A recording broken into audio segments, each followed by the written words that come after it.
Guys அண்ணா பாத்தீங்கன்னா எங்கிருந்து நான் வந்திருந்தீங்க? நாகர்கோயில்ல இருந்து TN 74. இந்த பழைய வண்டி பாத்தீங்கன்னா நம்ம கிட்ட வரும்போது ஒயிட் கலர் வண்டி ரொம்ப பழைய கண்டிஷன்ல வந்திருந்தது.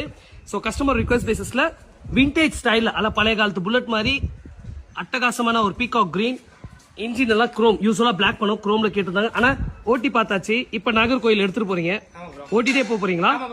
சூப்பர். சென்னை ரெட் ஹில்ஸ்ல இருந்து நாகர்கோயிலுக்கு வண்டி பயணம் போகுது. எப்படி இருந்ததுண்ணே? எக்ஸ்பீரியன்ஸ் வைஸ் ரொம்ப குட். ஆக்சுவலா நான் வண்டி வரும்போது ஒண்ணுமே இல்லாம வந்துச்சு.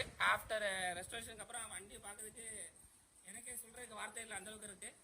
இப்போ ஒரு ரவுண்டு கூட டெஸ்ட் ரவுண்டு கூட போயிட்டு வந்தேன். வண்டி பக்காவா ரெடி பண்ணியிருக்காங்க. மெயினாக எனக்கு பார்த்தீங்கன்னா அந்த அவங்களோட பெயிண்டிங்கும் குரோமியம் அந்த ஃபீலே வந்து ரொம்ப குட்டாக இருக்குது. ஆக்சுவலாக பியூட்டிஃபுல்லாக இருக்குது. எல்லாரும் யார் யார் புல்லட் வச்சிருக்கீங்களோ இல்லை இனிமேல் வாங்குறீங்களோ கன்ஃபார்மாக மாடிஃபிகேஷன் என்ன ஒர்க்னாலும் நம்ம அண்ணன் கார்த்திக் அண்ணன் மெட்ராஸ் பைக்கருக்கு வாங்க. Keep supporting Karthik.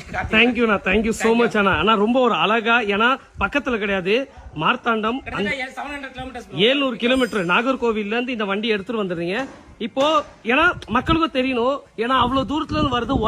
ஒர்த்தா ஃபீல் பண்ணீங்களா? ஒர்த்தா ஃபீல் பண்றோம். அதுதானே இவ்வளவு தூரம் குட்டியானே வச்சு ஏத்தி விட்டுக்கே 12,000 செலவு. ஓகே கைஸ், அதாவது இந்த வண்டி வரத்துக்கே அவ்வளவு செலவு பண்ணி தான் இப்ப இந்த வண்டியை ஓட்டிட்டு போறாங்க. சோ உங்களுக்கும் நீங்க எந்த டிஸ்ட்ரிக்ட் தமிழ்நாடு இருந்தாலும் பிரச்சனை, வண்டியை அனுப்பி விட்டு போகும்போது இந்த மாதிரி நீங்களே உங்க வண்டியை கொண்டு போகலாம். ஆனா தேங்க்யூ சோ மச். சேஃபா போங்க. All the best. Thank you bro. Thank you.